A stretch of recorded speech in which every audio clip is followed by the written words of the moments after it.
Today on Scientific Tuesdays. Action. Suspense. Evil alien symbiote?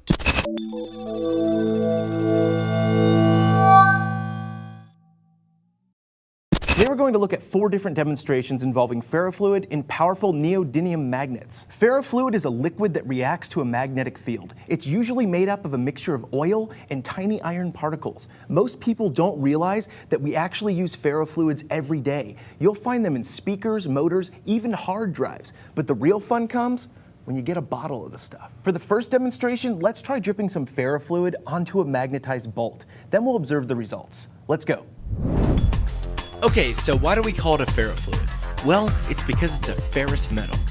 Ferrous meaning iron. If you take a look on the periodic table, the symbol for iron is Fe.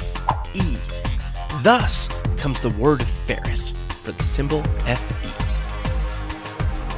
I've placed the neodymium magnet on the base of the screw. The magnetic force of this magnet is being transferred and carried through the steel in the bolt so that it acts like an extension of the rare earth magnet. Now obviously, the closer the fluid gets to the magnet, the stronger the force becomes.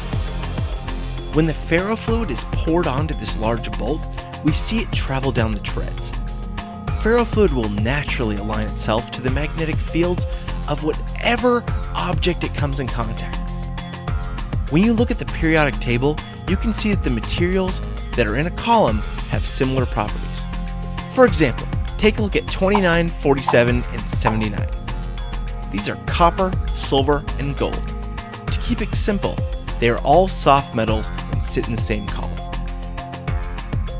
But I definitely don't want to blind you with science. Let's finish up this experiment and I'll give you some more of the details a little bit later. Now let's see how a neodymium magnet affects ferrofluid when it's suspended in water. I'm going to start by pouring the ferrofluid into the water. You'll notice that as it hits the water, it beads up just like regular oil would if poured in water. But when I place the neodymium magnet to the side of the jar, it's going to instantly attract all the ferrofluid within range. Once we add the ferrofluid to the water, it's free to travel all over the jar, which gives us some really cool effects when we pull the magnet to it. For some reason, this makes me think of Spider-Man. Not sure why. Now, I was mentioning the periodic table of the elements before. The bottom 2 rows of the periodic table consist of rare earth metals. We actually find that neodymium is labeled number 60 and falls into those bottom 2 rows. This is why neodymium magnets are sometimes referred to as rare earth magnets. They get that name because they're made up of rare earth materials, as we've just seen here. Right now, they're the strongest permanent magnets in the world.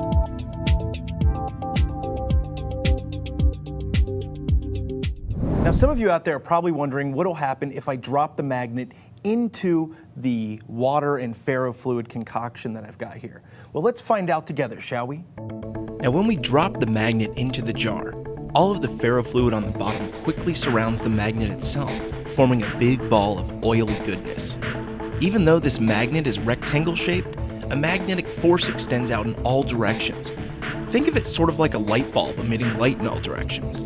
Because the magnetic force decreases with distance from the source, a circular ball is formed like we see here.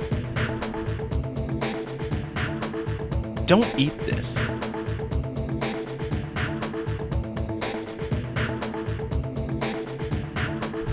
Let's try it again, but this time I'm going to drop it into plain ferrofluid without any water. I'll pour it onto this plate and we'll go to town.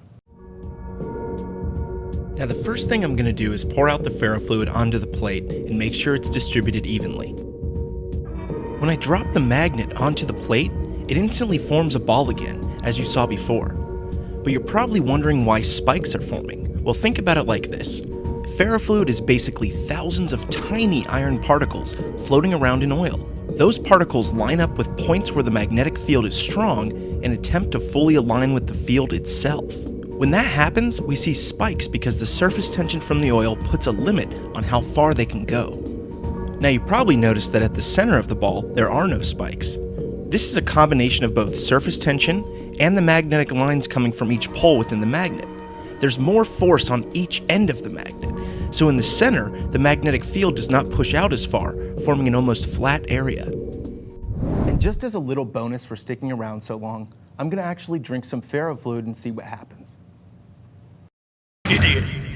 Remember, if you drink this stuff, it's probably gonna cause encopresis, which regardless of how cool that sounds, it's not a superpower.